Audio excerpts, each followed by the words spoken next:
I get 2 ladders and I put a bar between them. It's because I've been too stingy to buy a bike stand. You can buy a bike stand if you want, but they're pretty pricey, like maybe 150 bucks or so. Once it's set up, once it's up on the hoist, we need to apply some degreaser. So I've just got a sprayer bottle here with some homemade degreaser, and as you can see, it's not working because it sucks. But you can just use WD-40. WD-40 works really well, and basically what you want to do is you want to get it in here as much as you can, like as far into these as you can, and then run your pedals backwards, right? Run it through and get as much of that degreaser through there as possible. And while that's degreasing, then you're going to wash the bike. Alright, so to wash it, I just take like normal dishwashing detergent and just put a little bit in there. Don't really need that much, maybe about that much. And then warmish water, doesn't need to be hot. You definitely want it hot. You want it warmish, and that's your detergent mix. Alright, so now you got your detergent mix. You just want to take like an old rag, get that a little bit wet, and basically just wipe down the whole bike like you would, and pull the front wheel off and get all up in here. So pull the front wheel off, get all up through the forks and stuff, give the wheel a wash.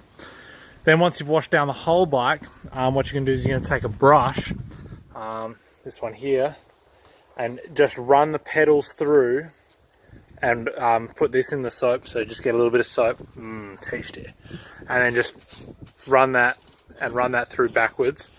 I'm obviously doing this one-handed because I'm holding my phone, but just run those back through, get all the grease out of there.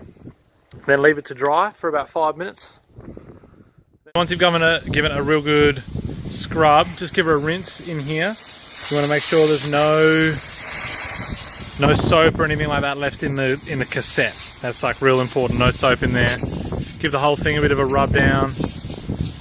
Yes, good. Doesn't matter if you get the bar tape wet, it'll dry. Just get it all nice and rinsed, and then leave that to dry for about 5 minutes. Okay, once it's mostly dry, it's time to re-lube the chain. So the chain here, this is basically the most important thing to be lubed. So these links need to be able to move smoothly. So what you're going to do is you're going to get your can of WD-40 with the little red sticker on it, all right, and just poke it right here, and then just run your pedals backwards, yeah, and just coat all of that with WD-40. And that should work fine as long as you degrease with WD-40 at the beginning, like I said that you should. Then once that's lubed, now what you should have is, you look on mine. Hang on, is she gonna focus? Come on, you dirty dog. Maybe not. Okay, so if you see in there, there's like some excess. You can see the excess, like, just kind of pooling on top. I don't know if you can see it up this end maybe.